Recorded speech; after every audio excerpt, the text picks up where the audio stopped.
Gentleman in the back there.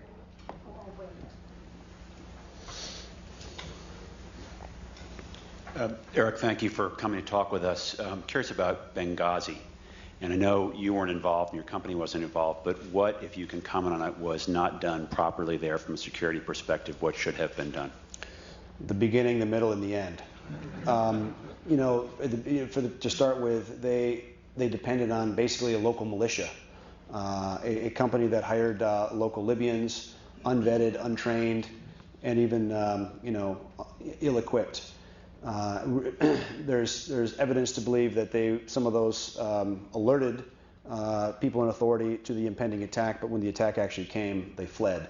Second, the government employees, the diplomatic security agents that were there were not adequate in manning, equipment, or valor to defend that kind of attack. And third, the response to the attack was even worse. The annex, the CIA annex, which was a short distance away, the base chief there denied the two contractors who eventually went, the two SEAL contractors, told them not to go. And thank goodness they did violate those orders and went to the annex, went to the consulate, and evacuated, I think, another 28 Americans. Because that mob came to kill as many people as it could. Not just the ambassador, not just another, the IT guy that was killed. They came to kill as many as they could. And those two guys, with great valor, moved to the sound of the gunfire, kind of in that same tradition that we try to keep as a company of running to the sound of the alarm bell. So they evacuated them.